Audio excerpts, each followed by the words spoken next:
الصور التي بثتها وسائل إعلام مغربية أظهرت تصاعدا سريعا للعنف في اليوم الرابع من الاحتجاجات الوطنية التي أخذت في التوسع.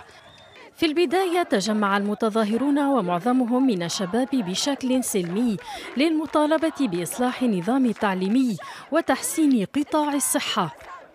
وفي بيان نشر مساء الثلاثاء أكدت الحكومة المغربية حسن إنصاتها وتفهمها للمطالب الاجتماعية واستعدادها للتجاوب معها عبر الحوار والنقاش. المتظاهرون الذين تتزايد أعدادهم يوما بعد آخر تصادموا مساء الثلاثاء مع قوات الأمن، وفيما رمى المحتجون سيارات الشرطة بالحجارة ردت قوات الأمن باعتقال العشرات منهم. هنا في منطقة انسجام تم قلب وحرق عدد من السيارات، عنف استنكره منظم حركة جيل زاد 212 التي لا يزال مؤسسوها مجهولين.